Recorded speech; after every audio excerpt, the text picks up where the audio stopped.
everyone, how's it going? My name's Colton Marvellius, or as the internet calls me, Ill-Fitting Trousers. I'm old Brennan Howard, a Quirkus Jerkus Maximus Decimus Meridius III. And this is the Weekly Rundown, the only podcast that has a hidden agenda. So tonight, we have a special guest here tonight, the one and only AndyBru. Hello, yes, I am the hidden agenda. I think that's what he forgot to mention there. It's hidden. It is. It's a secret. But anyway, Andy, want to just tell us about yourself for a little bit, so for the wider audience to know? Yeah, so my name's AndyBru. I'm a variety streamer. You can find me on YouTube at AndyBru or on Twitch at AndyBru48. I play a variety of games. I do a lot of first playthroughs. Currently, I'm playing Persona 5 Royal for the first time, and I'm also doing Kingdom Hearts 2 on Critical Level 1, and it is a time. But yeah, mostly I do, I'm starting to do more challenge runs. These are a lot of fun, but I do mostly first playthroughs of games, so yeah, I mean, you can always stop by and check out the stream if you want, and that's pretty much me. I make other videos as well. Sometimes I do reaction vids. Sometimes I just kind of make whatever the heck I want. Whatever video I want, really. It's usually focused around gaming. But yeah, so here I am. Glad to be on the podcast. Thank you guys for inviting me. And that's Glad me. to have you, yeah. Yeah, thank you for having. You are in history our first guest. Wow. Ever on the podcast. Making history. It's so sick. Yeah, exactly. That's awesome. So what is it? Andy_Brew or something on Twitch? So Twitch it'll just be twitch.tv/AndyBru48. YouTube, I'm just AndyBru, just BRU. And on Twitter, I am Andy_Brew_. And it's a couple different things there, but that's what I got to deal with. I'll have all these links in the description too, so you guys can find them. But Andy, yeah. So when we were talking, you wanted to talk about boss battles in video games. We recently, or well, I guess last year, we talked about villains, but we never really went into depth of boss battles. So that's why I really like this topic. Oh, I do like me some villains too. Yeah, we'll see where it goes. Yeah, I mean, again, They all correlate in video games, right? There's all similar correlation there. So yeah, exactly. But it's interesting. So I tried to make myself think of them from like a different angle a lot. So I am really excited for this topic. I am too. Well, yeah, that's the funny thing. I noticed when trying to write my little list for this episode was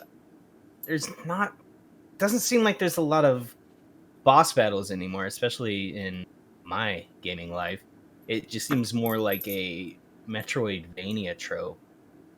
And then where you have games like Doom, the boss battle is just a heavier level, more combat. Of course, I haven't, so there might be a boss battle, but yeah, I would actually respectfully disagree. I think it kind of depends on the genre of games that you're playing. Like I know, for example, a lot of like FPS games, right? So you would I mean, Doom has like boss fights, but let's just say I don't know. I don't play a lot of FPS games anymore. Let's just take like Battlefield, for example, or even like a Call of Duty game. You know, like you might not have like an actual boss fight with like boss mechanics. Maybe you're fighting waves of enemies. Maybe you are fighting like an actual enemy, but it might look a little bit different in like a shooter. In contrast to like a JRPG or an action RPG or an action adventure game. No, I mean a lot of the most popular games today actually are littered with boss fights. I mean, you've got Dark Souls. I mean, even the most recent FromSoft game Sekiro and Elden Ring coming out, you know, in February. I mean, that's littered with boss fights. You've got a series like Kingdom Hearts, which is like my favorite series of all time. That is just littered with boss fights. So I think it just depends on whatever genre of gaming you're interested in. It would definitely will kind of affect like how I don't really see bosses that much in video games, but I would like to propose. Yeah. You gotta play the right game. Or the wrong game. I also think they're a lot more seamlessly added in, too, compared to, like, older days where it was like, here's your boss, and then a huge health bar pops up on the screen. Whereas, like, it's very well incorporated into the world. Like, if you look at Skyrim, really, the dragons are the bosses a lot of the times. Yeah. But, well, like, ironically, like, the hardest people were to fight were, like, random wizards and dungeons and stuff. Yeah, those are still probably, like, more mini-bosses. Yeah. But I think it's just... a good story can make a boss battle just seem like the story is like it's just part of the story. Yeah, it can add to the what's it called? It adds a crescendo to the moment, I guess, if that makes sense. I don't know if that makes any sense at all, but like climax. Yeah, a climax, right? And so it's like you could have a very anticlimactic boss fight and just be like, oh, it's a quick time event. Like you just hit a couple buttons and it's over. Or you can have, oh my gosh, I just finished Ori and the Will of the Wisps like a month ago, maybe like a little less than a month ago, and it's like a Metroidvania style-esque game.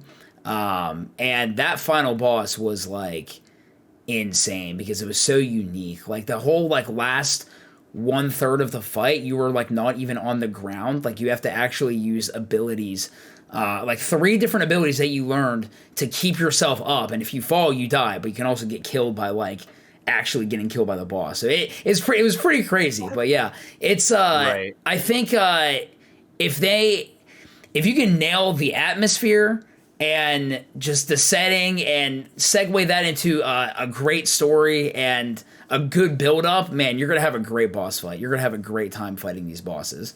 You know. Well, that seems what it comes down to is whatever mechanics your game is using. So like Ori, that's a lot of like jumping and dashing and stuff. I haven't played it, but a lot of jumping, dashing, platforming. There's some close quarters combat, more so in the second one than in the first one. But yeah, and it's really cool because I can really appreciate. I mean, this is with any game with bosses.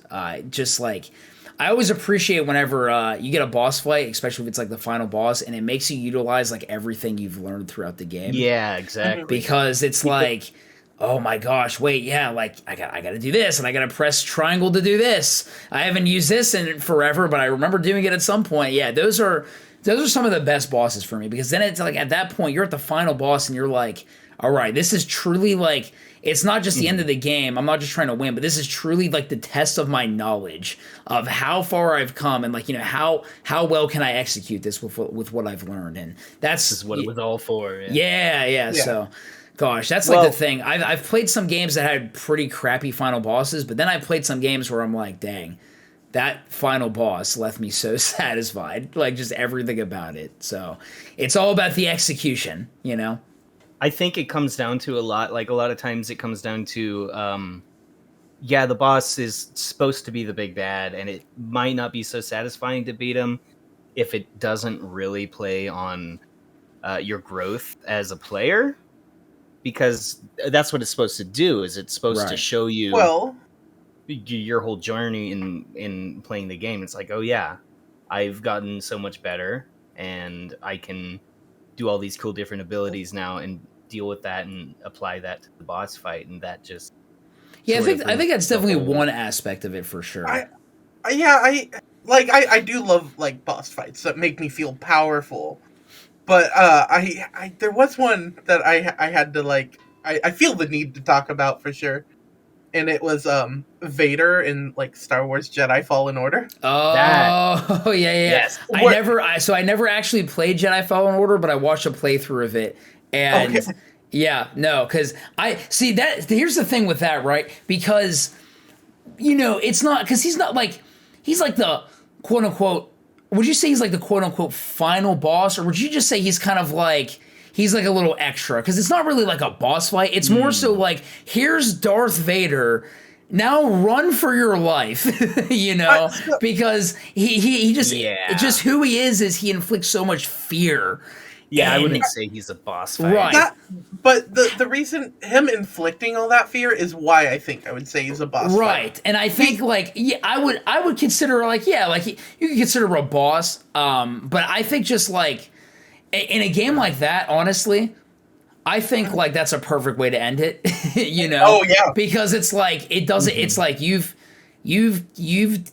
fought like the hardest thing that you could fight up to that point, but now here comes somebody who you've only heard. Like, I mean, at least what's the guy's name? Cal. You still ain't Cal, shit. Yeah, he's only ever heard of him right in passing, and it's just you're just trembling in fear, and it's that thing right there. It's the atmosphere and the actual who Vader is that makes that moment so crazy. Yeah, and you recognize him. Obviously, you've seen the movies and everything, right? But you hear the breathing, and then it's crazy because I don't remember the Sith Inquisitor's name, but I think it was Second Sister. Yeah, I never actually played the game, but like the moment that he breathes, and you just see the fear. And like she freezes, and the fear in her eyes. Oh man, that it executed so perfectly. I love it, so good. And it's just also considering like you guys were talking about how like it's fun where boss fights take everything you've learned up to that point and you have to use it. Mm-hmm. Not only running away, you had to like basically use all the special movements you learned. Mm-hmm. But like everything you learned offensively just doesn't matter because in a fight whenever you're fighting against the Dark Lord of the Galaxy, it makes you feel pretty inferior, right? And it's terrifying. Mm-hmm. Like it really sets the tone for him overall. Yeah, and I love that. The actual boss fight though, with the Second Sister, I thought was pretty good because I never felt like I had to use certain techniques that I never really touched. It kind of, obviously the fight evolved and I had to adapt and do things differently, but I could still fight the way that I wanted to fight. I could still use my style. And I think that's really cool. I think that's, I'm all for like using very specific techniques and moves to like kill certain bosses, but I think the most fun fights are the fights where, again, you are very free to use the playstyle that you've kind of ran with throughout the whole game. And, it doesn't like, it's, again, I'm all for like using like the game forcing you in certain situations to like try new things. But I don't know. I like that there's multiple ways in most games, to defeat certain bosses. And because, you develop a playstyle and every gamer is different, and so it's always cool seeing like how maybe Jerkis fights the final boss of whatever game versus how Trousers might do it, and see like, whoa, like he went more tanky and blocked everything while like Jerkis like dodged everything. Like, so cool that you can do all these different things. Yeah, exactly. Like even with, oh my gosh, I mean, we were talking about Skyrim earlier, but like Skyrim, I think is an example. Not really for this may be deviating from boss fights a little bit, but just like, you get to a dragon, and let's say you've been using arrows the entire time, and then you do another playthrough. It's like, I want to do a magic build, and then you see like how that kind of changes how you approach certain fights. That's funny. I was thinking of like the same thing, but with Final Fantasy Origins Strangers of Paradise. When I played the demo. I have not played the demo yet, but do tell. So there you can do a magic build, or you can do like a warrior build. There's like a bunch of different classes. Yeah, kind of like Dark Souls. Yeah, and Demon Souls. Or I've never actually. I have Demon Souls. I've barely touched it though. But I didn't know you could do different classes in those games. But that's cool. Yeah, I know Demon Souls you can, because I played a little bit of Demon Souls, never touched Dark Souls, but I know there are different varieties of weapons and play styles that you can use. And I know whenever when Elden Ring comes out next month, it's going to be pretty similar to that. You can have a magic build. I'm so excited for that game. Well, they're going to have mounted combat too, right? What's that? They're going to have mounted combat too, right? Yeah, you can literally... I was watching somebody... do the it was like the closed alpha test, and it was really cool because I personally have never played a game with like where you actually do like mountain combat, And so I was like, this guy like got his horse, and then I think one of the first bosses he fought was someone on a horse. Actually, no. I think what he did was he fought the boss, and then I think he like after he won, or I can't remember if he like restarted like his demo or whatever, or if he loaded up like a different demo. But he came back with a horse and then fought him, and it looks so sick. So just like things like that, like I'm very excited for mounted combat, right? It's something I've never experienced, and it's just these extra things that make it's always fun whenever developers throw in these extra things that just, you can use to spice up these boss encounters, because again, it is very satisfying to find a play style and just beat him or her or whoever the boss is in your own way. But it also, I would argue, it's also very satisfying to cheese certain bosses, right? Just exploit like a loop. Like I was playing Kingdom Hearts 2 on critical level 1. I think it was earlier this week, and we got to one of the bosses in Halloween Town, the experiment, and I came up with this strategy. I was like, you know what? I've seen this done on other bosses, but not this one. I'm going to try it. And then you can literally like summon Peter Pan, and you can just do this jump aerial spiral cancel, basically, where you just jump, you do an aerial spiral attack, and then you land on the ground, and then jump to an aerial spiral and land on the ground. And Peter Pan is also like passively attacking the boss while you're doing that, and it stun locks the boss in this loop to where you could just bring him down all the way to 0 health and kill him.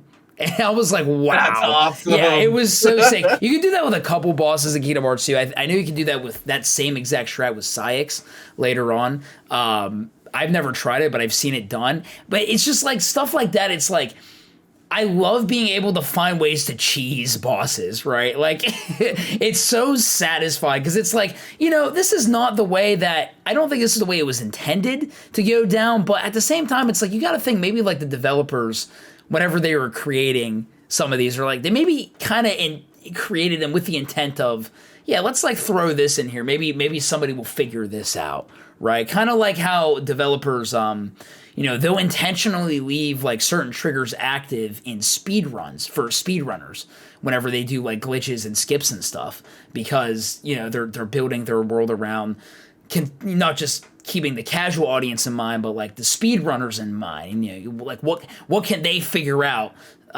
to get through the game as fast as possible? So let's keep these triggers for these events active and stuff like that. So I always loved being able to, again, not just like obliterate a boss in like the coolest way I can, but also just find the most ridiculous ways to just cheese the heck out of them. Like I remember even I don't know if you guys have ever played the original Star Wars Battlefront 2 on the PS2.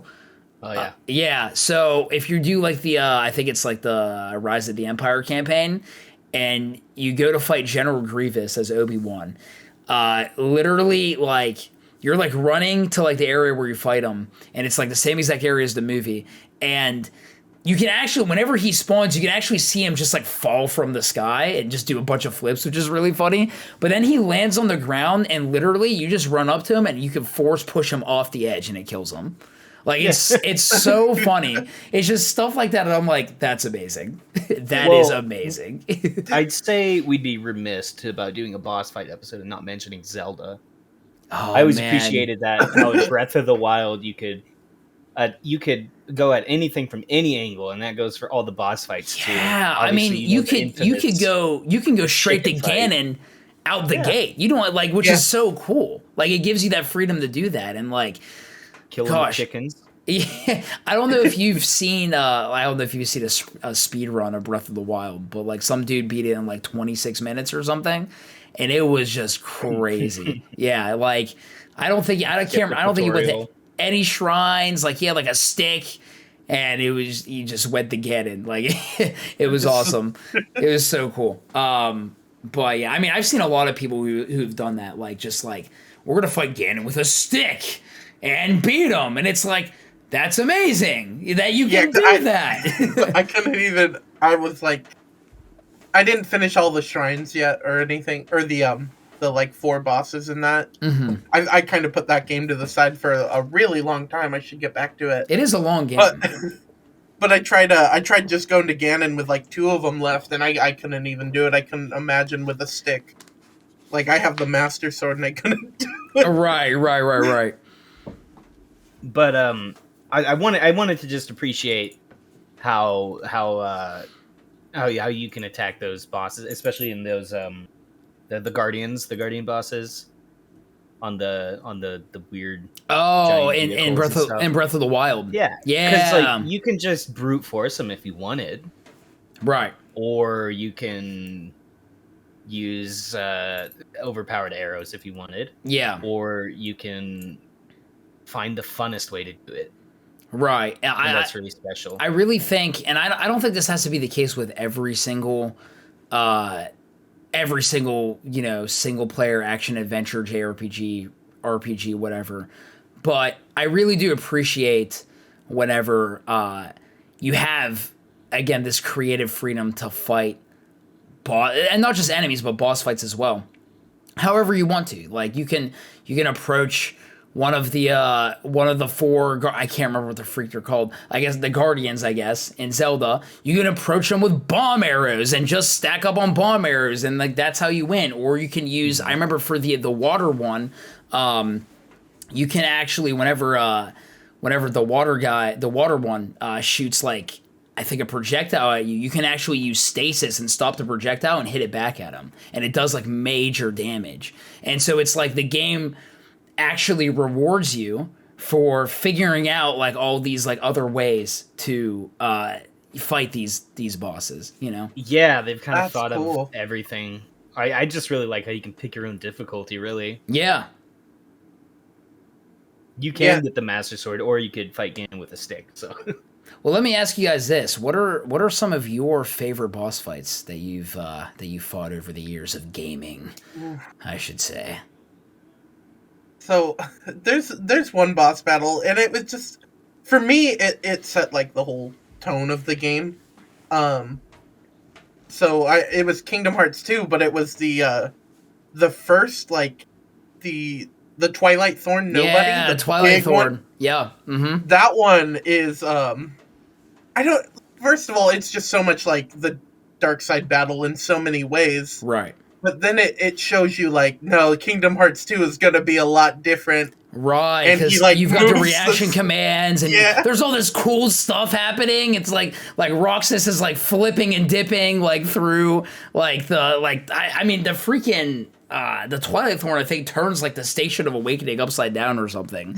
And he'll grab the whole platform. Yeah, and it's like it's cool. I mean, it's like a couple of like quick time event reaction command moments, but like, just like you said, it's set up for kind of what the game is going to look like, because even though it's not the whole fight and not all the fights in the game are like press triangle to win, but it sets up for those really cool like aesthetic moments, right? That just it's just like, oh, yo, that's so cool that Roxas just did that. I freaking love. Oh my gosh, I mean, we're on Kingdom Hearts 2. Yeah. Man, I mean, one of my favorite fights of all time actually is Roxas. It actually is Sora versus Roxas, because of like, I mean, not just like the fight itself and the fact that you can actually like take Roxas's Keyblades and like use them against him, but just like, that's the other thing for me that's huge for me, is like the emotion behind the fight, because of like Roxas like wanting to be his own person and like Sora being like his somebody and everything. And it's like, you know, I love moments like that too. Like, there's a lot of things that can make a good boss fight, but like, whether it's, you know, the story and the emotion leading up to it, or the gameplay around it, whatever, a lot of things can make a great boss fight. Yeah, I love Roxas. Xemnas in Kingdom Hearts 2 is probably my favorite final boss of all time. Yeah. Just because of just how freaking nuts it is, and just the music is another big part. Oh my gosh, we haven't even talked about music, dude. Like, the music sets the tone, man. Like, especially in a game like Kingdom Hearts, where the music is just on a whole other level. Like, it completely sets the tone. And especially, it's funny too, because the final boss of Kingdom Hearts 2, you know, the music is it's not like something like super super intense. It's actually a little bit slower, but like there's like a menacing like intense feel to it, if that makes sense. And gosh, I could talk about music and boss fights all day. You know, like that really just sets the tone for a lot of fights. All right, next episode. Just video game music in general, right? It's so good. That was also like an episode we did a while ago too. It was, nice. But I've been telling Brennan we should do it again soon because there's so much to talk about. It's really you can't like cover it all in an hour. The artistic side of these games is really my favorite thing to talk about. Yeah. But Brendan, are you convinced to play Kingdom Hearts now? I mean, obviously, if I get the chance, I'll do it. But... It is a commitment, but I will say, if you commit, it's worth it. You know. All right. But it's not for everybody. I will also say that as well. Well, okay, so you asked about memorable boss fights, and I'm going to be honest, I haven't really played many games with memorable boss fights except for, like, Zelda. I guess I remember that stupid-looking tentacle monster from Skyward Sword. That's the one I remember the most. But I've been playing Absolver lately, the Kung Fu game by what's the developer? They're doing that new game, Ninja Sifu. Ninja Theory? Or no, wait. No, I've never even heard of the game, but do tell. I'm very curious. Really? Well, it's kind of like, have you heard of BioWare's Jade Empire? It sounds very familiar. Very familiar. I think I've heard the name. It's only similar in the way that you get to do. Gotcha. But yeah, Absolver is. I need to figure out who developed it. Devolver. But it's more of a. I believe it's indie. It came out like 4 years ago, I think. And it's all kung fu, and you learn different styles by defending against certain attacks. And you grow your character RPG style, and you put points into stats, cool. And then you get to put all those moves in whatever orders you want to make your own combat deck. Oh, that's really cool. Yeah, the single player is honestly, it's very short. Okay, yeah, it was developed by Slowcap Studios, so they're doing that new game Sifu. It's really cool. But as far as boss fights go, I've noticed fighting them, they do what a PvP in the game is supposed to do, is kind of adapt to your attack. Yeah, at least a well-designed boss, right, should adapt. A lot of them I was only able to beat through luck. Hey, but that's a factor, right? Like, honestly, like that is a factor. It felt great to beat him too, because I get my ass kicked every time I go in to fight him, and then I'm like, I luck out. I'm like, yeah, bitch. Sit down. My luckiest boss fight win was in Kingdom Hearts 0.2. It was the final boss. The Demon Tide. Yeah, and I was at like 1 health, and I used fire accidentally. Instead of healing yourself? Oh, man. Yeah. That's really funny. I didn't realize how low its health was, and I did it, and I won. That's awesome. That's the best. Yeah. When you're just so evenly matched with the boss. When you think you died, it's like not a good feeling until you see the next cutscene go. Right. Right. Right. I lost. Like doing the slow motion Kingdom Hearts thing that always, they always do at the end of the boss battles. Yeah, whenever you land the final blow, and it's the cool slow motion thing. Yeah, freaking cool.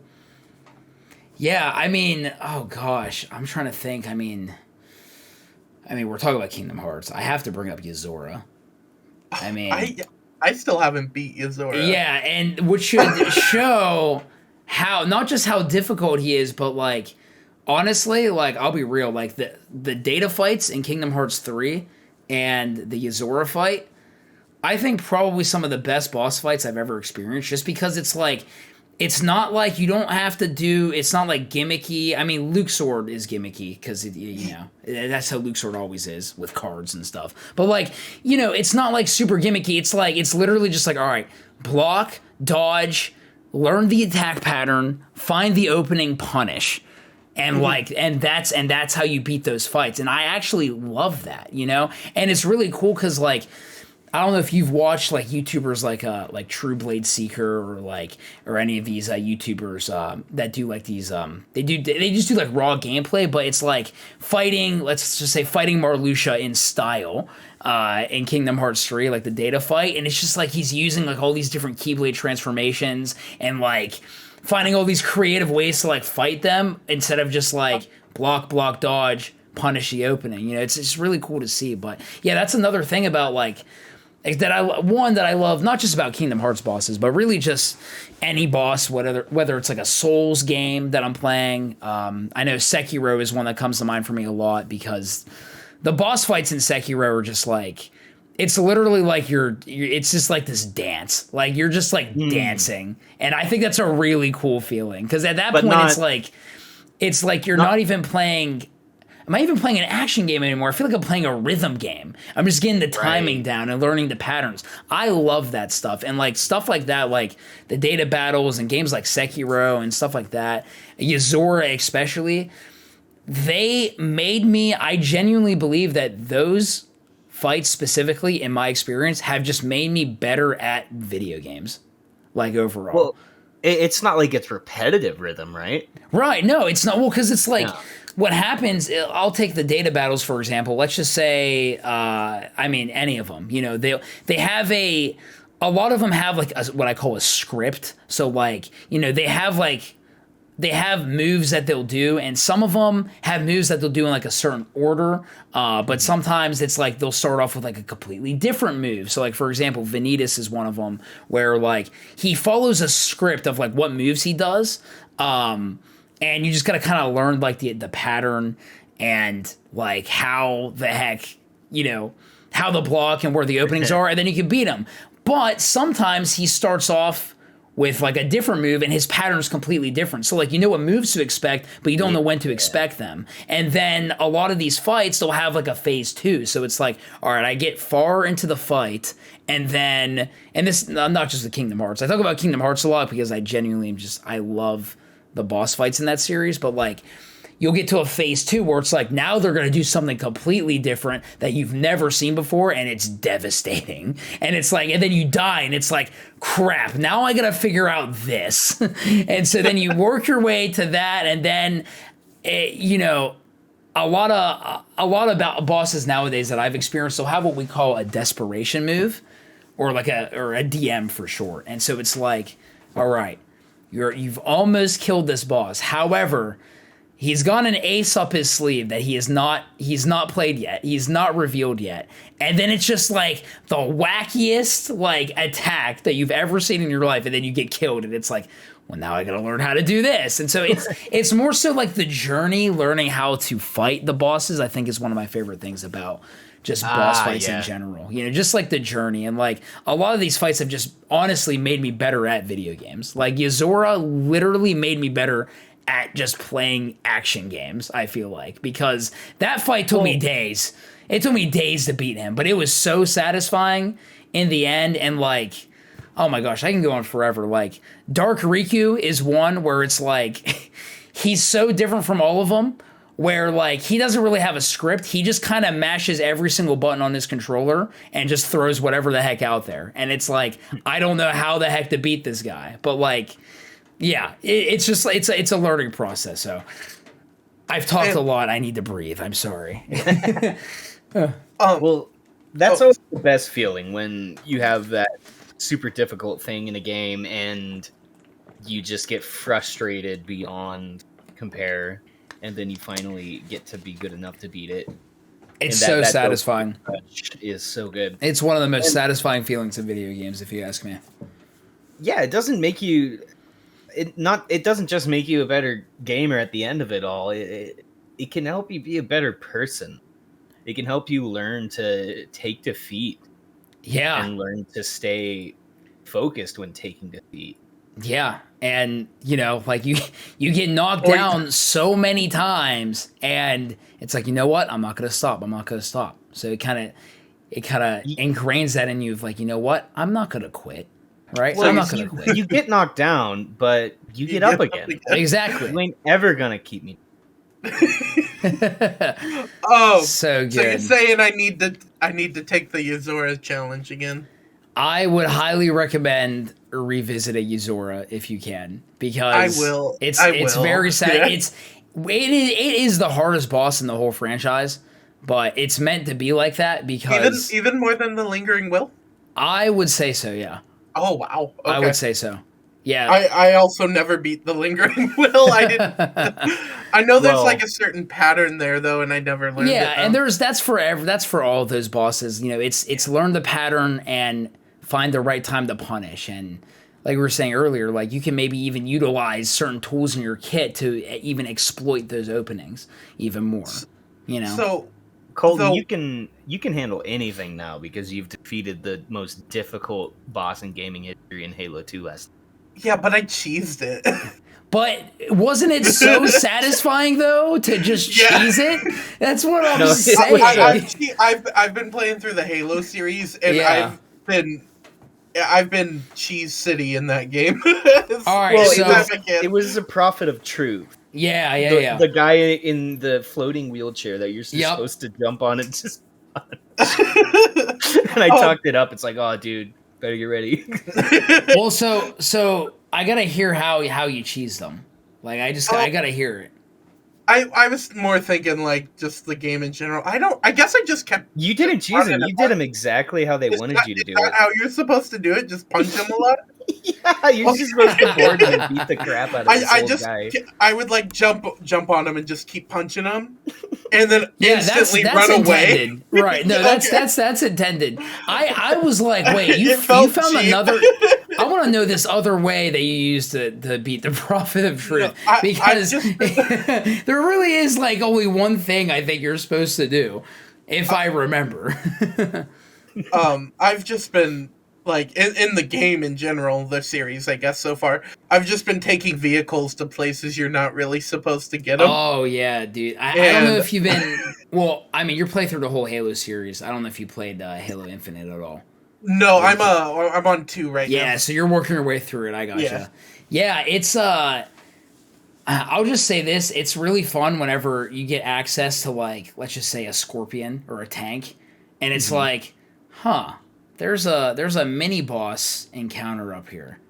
I'll just jump in my Scorpion and shoot him like twice, and that's it. And then it's one of those games that you like Breath of the Wild. You make your own challenge. Yeah, like you can give Marines. You can give like all your Marines with you like freaking rocket launchers, and then they just go ham, and it's awesome. So fun. I was definitely challenged by the later boss fights in that game. Yeah, I'm only mini on bosses that you get the weapons from. Yeah, they're not. Sometimes they're bad actually, but sometimes they're very underwhelming. Yeah, no, I've definitely felt that too. I know because I haven't finished the game yet. I'm playing on Legendary, which is it's hard, but honestly, it's definitely one of the more fair legendary difficulties compared to like previous Halo games, because it gives you a ton of checkpoints and you have all these options and all these weapons that you can use at all times. But they kind of fix the Snapper Jackal issue. Sniper. Oh, the Jackal Sniper. Yeah. It's not like because they don't like just spam they don't just spam snipe you. Headshot every time. Yeah, headshot every time. It's but. Yeah, I think I'm on the. I think the mission's called like Nexus. I'm like, I think I'm like 2/3 or almost 2/3 into the game. But I remember. Oh gosh, I struggled with the double boss in that game. It's like the one boss on like the in like the vehicle, and then the one like up top with like a Hydra or something. Oh yeah, that one was rough, and because it's a 2-on-1, and you're playing on the hardest difficulty where you're getting like 4-shotted, and it's like so it's like in cases like that, it's like I almost have to figure out a way to cheese it. you know, because you're also fighting other enemies as well. 2-on-1s are the hardest bosses. Yeah, they did that in oh gosh, they did that I think in one of the Dark Souls games. They did that, and then in a game called Code Vein, which is basically just anime Dark Souls.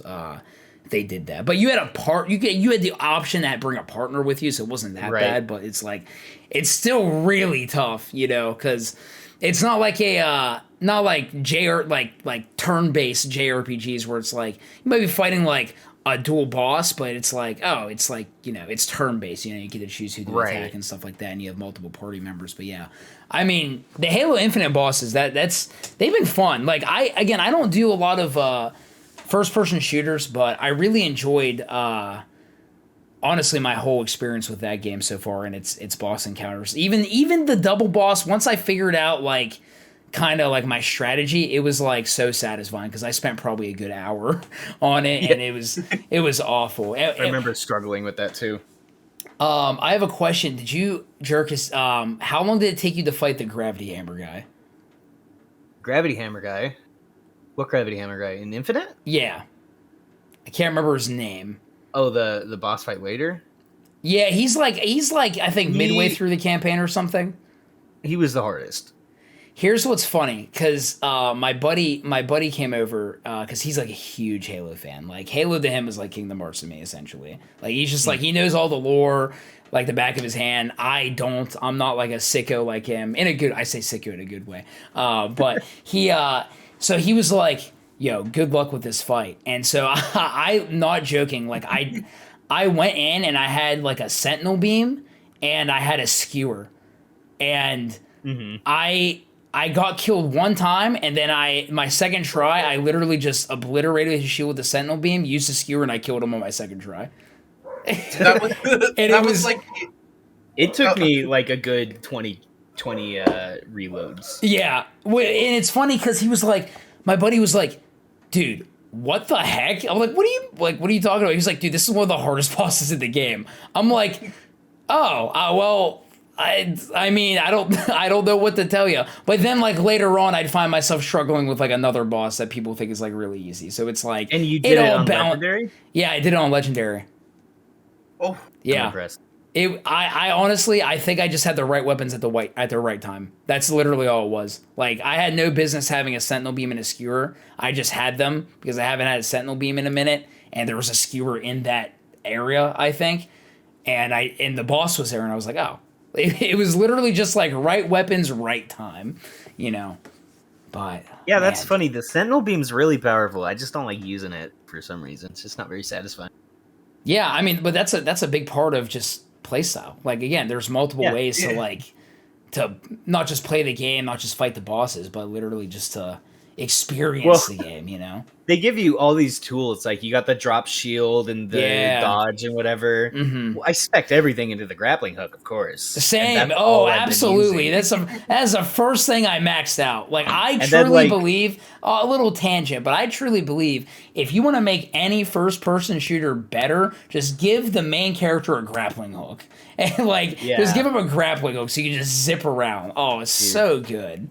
It's so disappointing playing the MCC without the grappling hook nowadays. Yeah. Like, something's missing. Yeah, it's like hard to go back to like the other Halo. I mean, I don't know. It's not hard for me to like go back to like other Halo games just because like the story's like super good and like just the experience overall. It welcomes replayability to some degree. But yeah, no, I totally know what you mean. Trousers. So I didn't mean to leave you out there. No, Halo tangent. I was enjoying that. I did want to backtrack though for a second, and it will be, Brendan, I promise, it's the last time I'll mention Kingdom Hearts. Oh my god. But I just like one of the most interesting fights I've kind of seen, is from Saraki. She fought Sephiroth with a dance pad. Yeah, that's freaking crazy, dude. Yeah, like, that's awesome. That's insane to me. I think she played all of... I know she played all of Kingdom Hearts 1, I think all of 2 with a dance pad. I can't remember if she did 3 or not.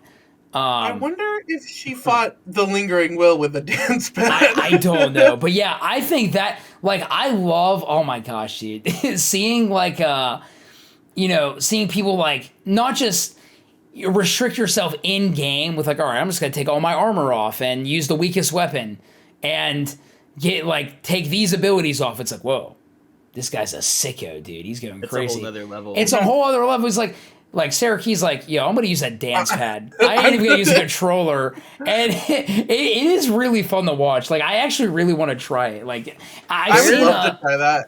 There was a stream.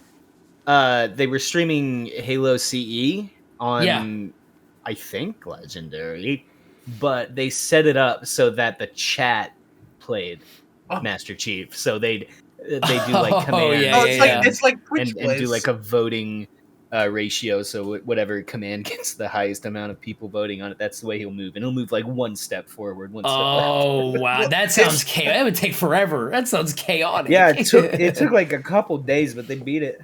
Was it Twitch Plays? I know they have a channel that's like that, where they'll play a game. It's mostly Pokemon most of the time, but sometimes they'll change it up a bit, where like everyone will vote on one input, and like that's one thing play all of Pokemon. That's one thing for turn-based combat, but for an FPS, no. But they also have done that stuff too. It's interesting. It's awesome. Yeah, it's so cool. That's so funny. That actually reminded me of because the dance pad thing reminded me. There's a streamer I follow who he was playing Sekiro with Donkey Kong bongos. So like it was really cool. So he's literally like I don't even know how the bongos work, to be honest, but like he literally like he has them on his lap and he kind of just like uses his hand to just kind of like I guess rub the bongos, like move around, and then he doesn't slap it or pound it. He just kind of like pushes down on like a certain spot, and then it's like this this does this attack or this does whatever, and it's so interesting. Well, like I think it's basically two big D-pads. I have them here actually, right here. Oh. It's like two buttons on each bongo almost. Oh, gotcha. Okay. And then I don't know if they're motion like that because I haven't actually got to use them. I found them for like $3. That's awesome. I just picked them up with like Donkey Kong Jungle Beats, but and they also have a mic so it can pick up like if you clap your hands or whatever. If you go ooh. That's really funny. Yeah, that would be cool. I've never thought about limiting myself controller wise too much. Well, that's the thing. If you think a boss is too easy, there's always ways to make it harder. Well, whether it's in game or if you're like streaming and you're like you have like I'm thinking about making this like a point redemption in my stream, but like someone redeems something in my chat and I have to play with the controller upside down for like a couple of minutes like 5 minutes or something, and it's like, hey, if you think a fight is too easy, there's always ways to make it harder. Yeah, I saw someone doing that with Sea of Thieves, and of course chat was like, oh yeah, you can't attack for 10 minutes and right in the middle of a fight. Oh man, dude, even Sea of Thieves with like the recent updates, I mean, like whenever the game first came out, it didn't really have like a ton of stuff, but like oh man, nothing. Dude, like, my favorite part about Sea of Thieves have been the Trousers. I'm not sure how much Sea of Thieves you played in your time. I've never actually played it. But there's you'll see like the equivalent of like the devil's anus in the sky, right? Like the Marvel equivalent of the devil's anus or whatever in the sky, and it's like, oh, what the heck is that? And then it's like a boss fight, and it's like one of these pirate legends.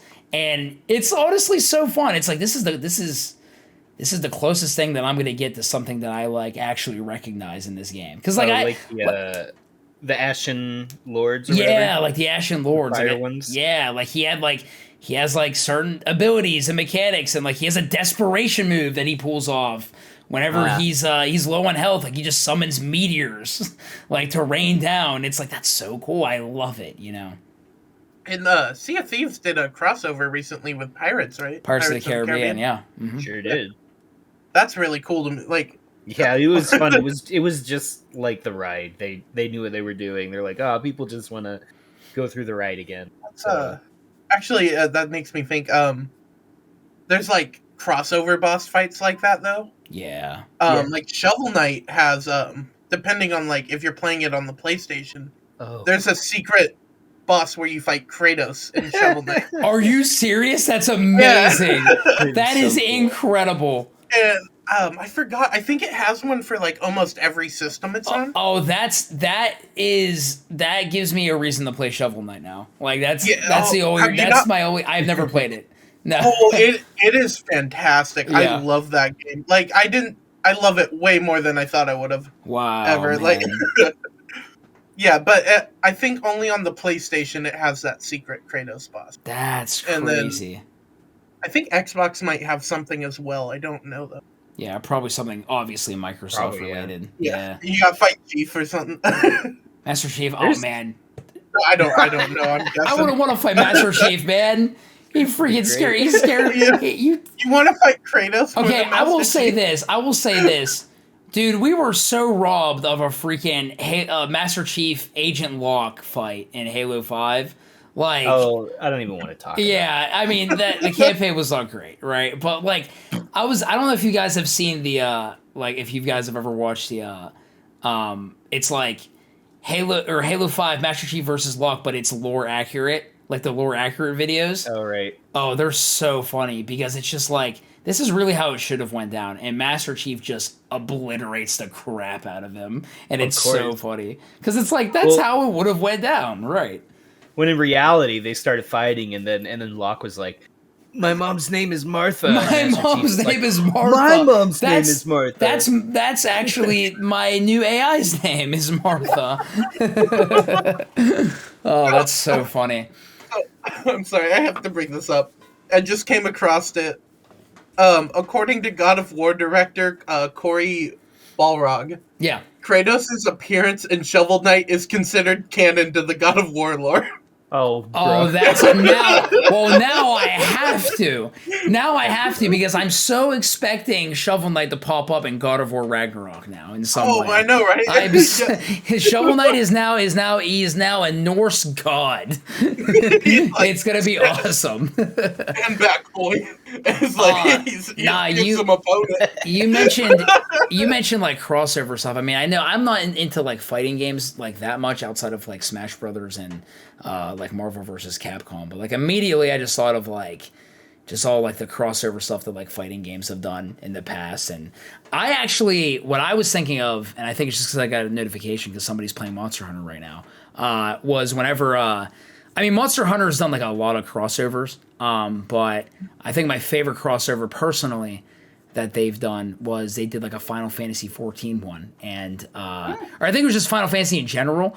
And you could like get like the you can like basically like get like Dragoon armor, and like I was a glaive user, so it's like heck yeah, I want to be a Dragoon. Like what the heck? So but the new monster was it was like a King Behemoth, and it was so cool because I was like, yo, I'm fighting a behemoth in a Capcom game, like in Monster Hunter. This is awesome. You know, that's really cool. I never beat it to this day because like you need 4 people to fight to actually win it. I mean, you could do it solo, but like, oh gosh, it was fun too because it actually, again, it felt like it didn't even feel like I was playing Monster Hunter. It felt like I was actually playing like a live action Final Fantasy game because of how the boss worked. Because it has like a meteor move where like if you're not taking cover behind, like it'll like meteors and like stalagmites will fall from like the sky, and if you don't take cover from like behind these stalagmites, you're gonna get insta killed by this meteor essentially. And it's like that's so cool because like no other monster in Monster Hunter World, that's the game that the crossover was in, did something like that, and I was like, that's awesome. You know, Monster Hunter World has been going crazy with their crossovers, though, too. Yeah, I mean, Monster Hunter in general, like Rise, I think, didn't Monster Hunter Rise just do a Sonic one? Like, they did, like, I think they did a Street Fighter one, or, like, because I saw, like, Akuma or something was, like, in the game in some way, shape, or form. I can't remember, you know, Capcom, but I think they did, I want to say they did, like, I have to fact check this. I swear they did something Sonic related. but I can't I remember. wouldn't be surprised with like their anniversary, the Sonic anniversary last year too. Let's see, Sonic collab. But Yeah, Rise of the Sonic collab. That's crazy. Monster Hunter World did a Resident Evil crossover, I remember. Really? I don't remember that one. And you can get like, I'm looking at it actually right now. It has like you can get Leon and Claire armor. Oh, that's cool. And I think you could go to, it looks like you can go to Raccoon City, like police department. And stuff like that stuff is so cool, man. So that's cool. Insane. Yeah. Yeah, I was gosh, this is I wanted to bring this up earlier while we were on the topic of just like, I mean, we're still on the topic of bosses. That is the topic today, but I don't know if any of y'all played Ghost of Tsushima at all. I love really that want to. Oh god, it's so I won't spoil like the final boss then, but essentially like there's so much like with that game specifically, there's so much like foreshadowing and build up to like you can kind of figure out what's going to happen at the end, and it just makes like the final encounter at the end like incredibly emotional. And it's like one of those where it's like, yeah, the boss was actually fun, but it's more so like I'm literally doing this boss encounter and I have like tears in my eyes right now. Like it's like one of those, right? So it's like, man, like if you haven't played it, it's a beautiful game. But that was just another one I was thinking of like, you know, it's more so like the emotion behind it, you know, like with the setup, the build up. And I think, right, you know, you can have a super fun boss, but like, I would rather have a boss encounter that has like some build up in like the story to it, instead of just like, oh, this thing just came out of nowhere, I gotta fight it, you know? Like those are the ones that I end up enjoying the most, which is probably why I rave about Kingdom Hearts bosses all the time. It's because of all the build up throughout millions of games, you know, to like one boss, right? It's so good. And then like, it's crazy though with Brennan, I'm sorry, I apologize. Once you're down the rabbit hole, there is no climbing out. You just have to give in. It's just like the one boss you invest all that time in, you'll find out like sometimes even after you fight it, like there's a backstory in the next game that's a prequel or whatever. Right. That just makes that fight so much more meaningful. Yeah. And it's insane. Yeah, it's not just like a random, and you'll notice like, oh gosh, I mean, even just like the Data Zemnis fight in 3 and Limit Cut in 3, it's like just, I love it because it's just referential to like Kingdom Hearts 2. Like, his desperation move is the laser dome, and that's like the final thing you do in the fight in Kingdom Hearts 2. And I'm like, dude, it's the callback for me, man. Like, that's so sick. I love it. All right, I think. Well, you know what I did want to mention was the game Valheim. I have never played Valheim, but I think my roommate tried it one time. It was either him or I was watching somebody play it. We played Splitgate with Retro, so we know your roommate. Yes. We all know Retro. Shout out to the homie, by the way. Well, yeah, that kind of does boss fights a little differently. Like the boss, it's all about the bosses. There's like 5 bosses. So you're this Viking warrior who's dead, and you get dropped into like the in between before you get to Valhalla proper, and you're supposed to prove yourself to Odin by taking out these basically like Titans in Greek mythology, but this is like pseudo Norse mythology, very fantasy. But very, very Norse. It could be real, is what it feels like. And you're supposed to take out these 5 bosses. And when you get down to it, the boss fights aren't that revolutionary or interesting. Right. Like, they have their special moves and special weaknesses and ways to defeat them. But what is cool about it is this is a survival game like Minecraft or Rust or Exiles. So you're building up your resources you're doing the main gameplay just to get ready to have the gear that's good enough to fight the next boss. Right. Which is an interesting way to do it. So that is defeating that boss is a cool way to prove to yourself, like, oh, I've come this far. Yeah. And then of course you get a reward from each boss that is unlocks basically the next stage of gameplay.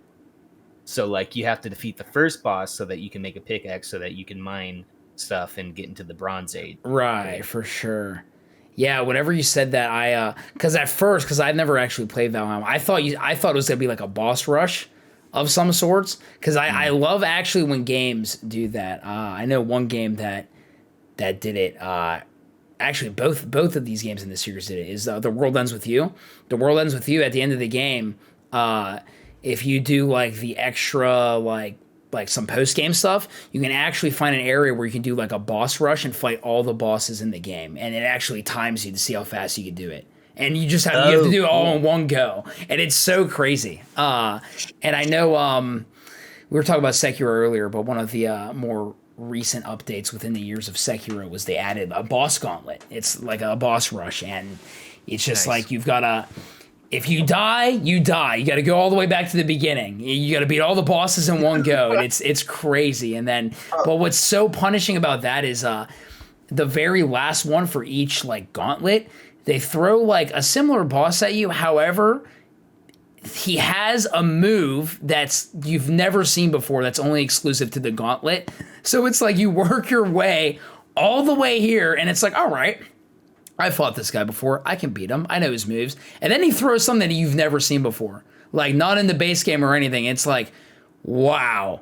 So now you're telling me I got to start all the way over and go through the whole thing again just so I can see this move so I can learn it. And that's even if I get there.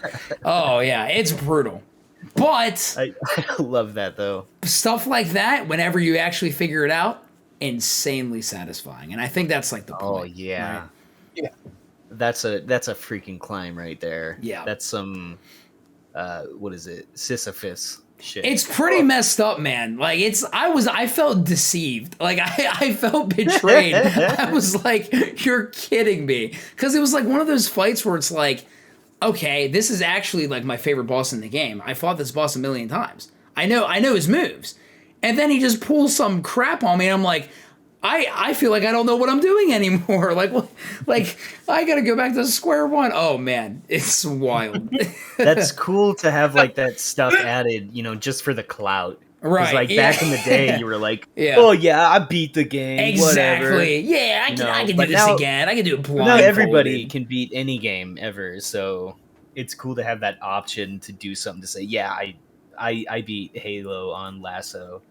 Oh gosh, that is one thing. That is a boss in itself. Just lassoing a Halo game. That is one challenge that listen, I'll play like Kingdom Hearts games and World Ends With You games on level 1 on the hardest difficulty. I'll do like one life mode in Ori where I take one shot and I'm dead. But one thing I'll never do. One thing I will never do. Yep. I will never, ever, ever attempt to lasso a Halo game. Ever. It is not worth my sanity. Well, there's one thing is playing Dark Souls, and that's a challenge. Right, like and you really die, and then you just go back. Lasso is just straight masochism. Yeah. What is that? So Lasso is legendary all skulls on. And so basically like you're playing on the hardest difficulty. However, you get these things called skulls that you collect throughout the campaign, and they will do, if you activate them, they will either, let's just say like one of them like buffs the enemies. I think one of them like decreases your life. Some of them are away the HUD. Yeah, it takes away the HUD. Then there's like some funny ones, like there's like Grunt Birthday Party, like you headshot a grunt and then it's just confetti and yeah, it's like fun stuff like that. But I'm pretty sure, I don't know because I haven't gotten all the skulls in Infinite and I haven't finished the campaign yet. But I'm pretty sure in. I know there was one in, I can't remember if it's in all the Halo games, but there is like a permadeath skull I think isn't it called like the Iron Skull or something? There's one that makes you restart the whole mission. The mission, that's it. Yeah, okay. But like these missions, some of these missions in Halo are brutal, dude. Like you work your way through like a whole mission, and then only to die and have to restart the entire mission. And then you've worked hours to get through. You throw in the Halo cursed mod pack. Yeah. Oh, involving rocket launchers that only shoot backwards, a pistol that can only shoot yourself. So wait, that's actually crazy. That's wild. And a floppy sniper rifle. Man, oh, that's funny. That's actually a good topic maybe for you guys. Just difficulty in games. Or mods. Yeah, or mods. Mods, yeah, that would be fun too. Yeah, Lasso on itself is a whole other beast that's worthy of just a super boss. Like, the whole game is a super boss, you know? Well, I wanted to mention how you were talking about playing the game with a dance pad, altering your controller like that. And I'm saying, Colton, you're already doing that with Halo. You don't play I'm playing Halo mouse and keyboard, and I hate it right now. That sounds like a nightmare. That sounds like, dude, you just hear... I can't do anything mouse and keyboard. I